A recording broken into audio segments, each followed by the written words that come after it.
राज्याचे कृषी मंत्री दत्तात्रय भरणे यांनी दिलेल्या लेखी उत्तरानुसार 2022 पासून पीक विमा कंपन्यांनी 6,944 कोटी 11 लाख रुपयांचा निव्वळ नफा कमावलाय। विधानसभेत सदस्य नरेंद्र भोंडेकर यांच्यासह इतर सदस्यांनी पीक विमा परतावा, विमा कंपन्यांचा नफा आणि शेतकऱ्यांना मिळालेल्या भरपाईबाबत प्रश्न उपस्थित केले होते।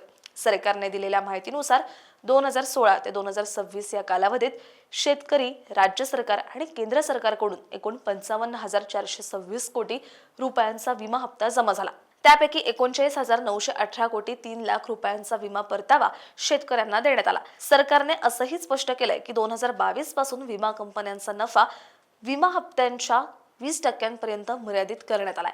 तसंच विमा कंपन्यांनी 5,583 कोटी 3 लाख रुपये सरकारकडे परत जमा केल्याची माहितीही लेखी उत्तरात देण्यात आली आहे। याशिवाय हवामानावर आधारित फळपीक विमा योजनेत कथित अनियमितता आणि काही भागातील खोट्या विमा नोंदींचा मुद्दाही विधानसभेत उपस्थित करण्यात आला।